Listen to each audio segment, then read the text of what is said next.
Hello everyone, welcome to my channel Arpitronics tutorial. This video is specially made for you guys to clear an idea about electronics. This video best introduction to optical fiber communication. If you like this, please share, subscribe and press the icon. Now, fiber optic communication introduction. Fiber optic communication is a method of transmitting information from one place to another place by sending a pulses of infrared light through an optical fiber. That is, it is optical transmission. Optical fiber is used by many telecommunications company to transmit the telephone signal, internet communication and cable television signal. The basic block diagram of fiber optic communication consists of three main parts, that is transmitter having drive circuit and light source, repeaters, it is nothing but transceiver, first receive it and then transmit it, next last one is receiver. In detail, the transmitter consists of drive circuit and light source. Drive circuit is used to drive the light source, while the light source is basically used to convert electrical input signal into light signal. The light source used here may be LED or laser according to the application. That light is then transmitted through an optical fiber. Then transmission channel. Transmission channel, it consists of cable that provides mechanical and environmental protection to the optical fiber contained inside. Each optical fiber acts as an individual channel. The optical splice and optical connectors are used here. The splice is a permanent joint while connector is a temporary joint. While coupler and splitters are used to provide the signal to other devices. Repeaters. Repeater is nothing but the transceiver which is first convert the optical signal into electrical signal given to electronics.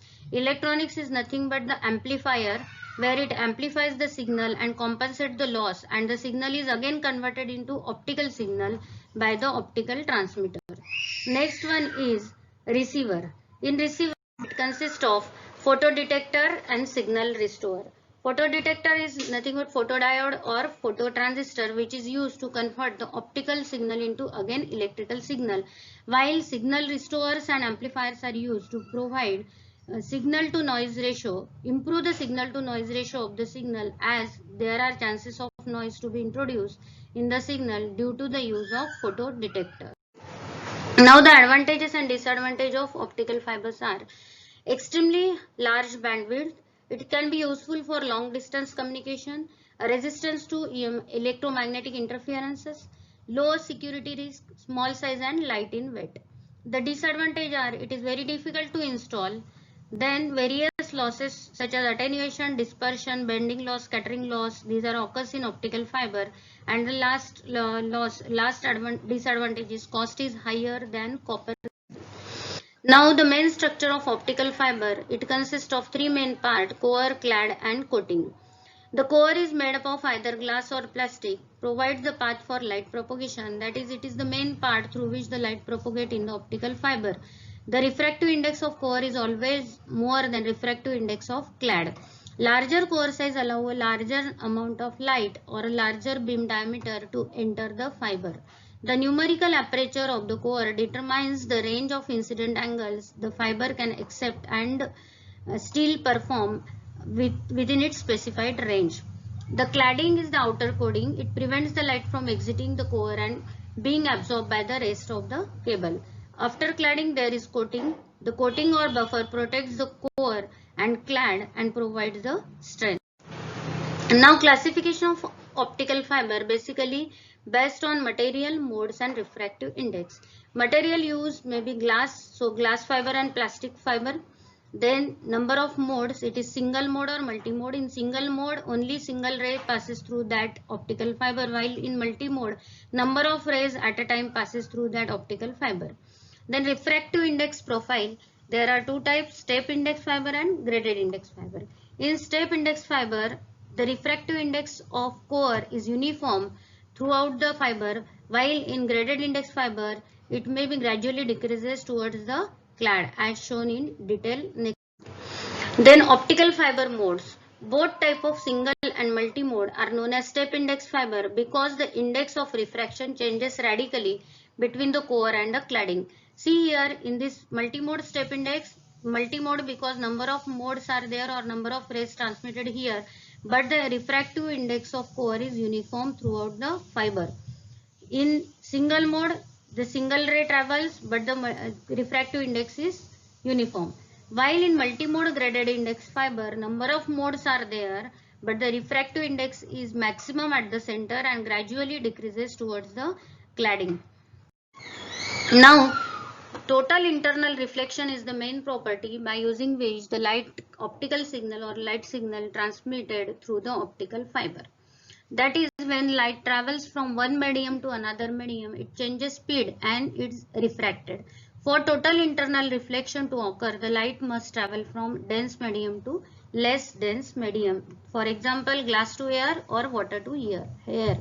Here, this is incident ray and this is refracted ray. There is change in medium. This is higher, highly dense medium, and this is lower dense medium. Now, in this slide, critical angle. As the angle of incidence increases, so does the angle of refraction. When the angle of incidence reaches a value known as critical angle, the refracted rays travel along the surface of the medium. This is the intersection point of two medium. When this angle becomes critical angle, the refracted ray becomes parallel. Therefore, for total internal reflection, the angle of incidence should be more than critical angle, so that the ray gets reflected inside the core. Therefore, when the angle of incidence of a light ray is greater than the critical angle, no refraction takes place. Instead, all the light is reflected back into the denser medium, in this case of glass, and this is basically known as total internal reflection.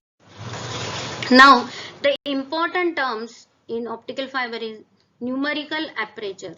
It is the measure of ability of optical fiber to collect or confine the incident light ray inside. The value of numerical aperture, it may be 1.0 to 1.35, and the formula used for this is Na is equal to sine of theta A, where theta A is known as acceptance angle. Now, what is acceptance angle? It is the maximum angle through which light enters inside the core of the fiber. The critical angle, it is defined as the angle which the ray makes with the normal of core at the point of intersection of core and cladding.